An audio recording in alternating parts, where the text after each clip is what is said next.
Okay, so welcome back to part 2 of my review of the bargain media player that I got from Hong Kong. Part 1 showed you where to buy it and what was inside the box, and part 2 I'll be concentrating on the movie playback capabilities of this device. Now I've got to point out that I can't demonstrate the player showing any downloaded copyrighted videos. However, there is one clip that I am able to show, which is a community project which is called Big Buck Bunny that you've probably seen before, so I'll be showing that in the background while I'm demonstrating the controls. Once a video has been selected, it starts playing immediately, and then to bring up the on-screen display you press the I button on the remote control, and then this overlaid bar appears. You select the option you want by using the left and right arrows on the remote control and the centre button to select. And on some of the keys, if you repeatedly press select, it will have a different effect. For example, zoom here goes through 3 different levels of zoom and then back to the beginning again. The controls reading from left to right are jump to the beginning, rewind, pause or resume, subtitles, audio track, zoom, fast forward and skip to the end. Of course, skipping to the end of one movie is a pretty useless feature. I suppose if you had more than one file in a folder it would jump to the next video along. Now the fast forward and rewind are a little bit more useful because they go in 2, 4 or 8 times speed. One really nice feature is that you can also skip straight to a point in time of your choosing. If you press the up arrow on the remote when a video is playing, you can select the time by using the up, down and enter keys, which as you can see happens almost immediately. Now it must be said that the controls are not very quick or easy. Because you have to press the I key then move left and right every time you want to select an option, you have to press numerous keys to do everything. For example, if you want to pause a film you have to make 4 key presses, and then you have to make another 4 to resume it again. The remote really is missing a dedicated pause or play key. Luckily though, there is an alternative to using pause. If you stop a video and then reselect the same video later on, it gives you the option to resume from the same point again, which is very handy. And this even works if you put the device into standby and then come back to watch the video later on. And in my test I even unplugged it and came back and it still remembered the resume point. So that's a very handy feature to have.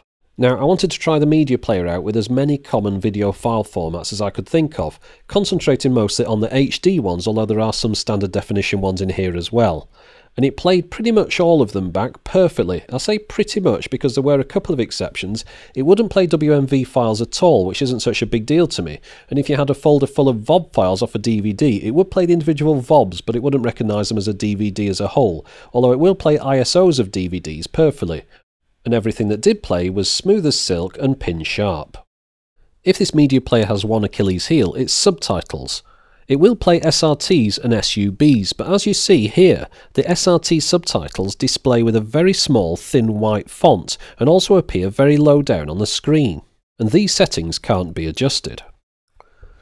And I did experience a weird glitch with subtitles in one particular film where the lowercase L's were displaying as uppercase I's. And when I played back the same file using Boxy on a Media Center PC, the subtitles displayed properly. But ignoring the minor subtitle niggles, the results are very impressive indeed. DTS soundtracks get downmixed into stereo and play back perfectly through the TV speakers, and this is a big selling point for many people who don't have AV receivers and want to watch DTS MKVs through their TVs. So this is a very powerful and capable little media player. And it's amazing that even though it doesn't have a fan inside, it can play back 1080p MKVs without even getting warm. Now looking through the menus a little bit further, there is an option to display the current version of firmware that's being run on the player. And there is also an option to upgrade that firmware using a file presumably loaded up on a memory stick. And this would be a way that the manufacturers would be able to improve things like the subtitle font, for example, or even add extra functionality to the player or the remote control. But without knowing who makes this little black box or even what it's called, then I wouldn't be able to download any new firmware from their website. So I decided to open up the box and have a look inside to see if I could discover any more about it. But unfortunately, all I discovered after removing the lid was that the device is very well put together, very neat and well manufactured, but unfortunately no great clues as to who makes it. So I'm showing the different model numbers off the circuit boards and the chips in the hope that someone who sees this will be able to tell me where I can go to download updated firmware. So in summing up, at the time of making this video, this is the cheapest way that I'm aware of that you can play back any 1080p MKV video through an HDMI equipped television. If you're just looking for a really simple and reliable device to attach to your television to play back media files, and you're not interested in streaming anything or networking your files together, then this looks like the device for you. Right, I think that's enough from me now. The next screen you'll see will be a blue screen where I'll post up any questions that I get as annotations directly on YouTube, so you'd have to view those on YouTube and not through an embedded video. And as always, thanks for watching.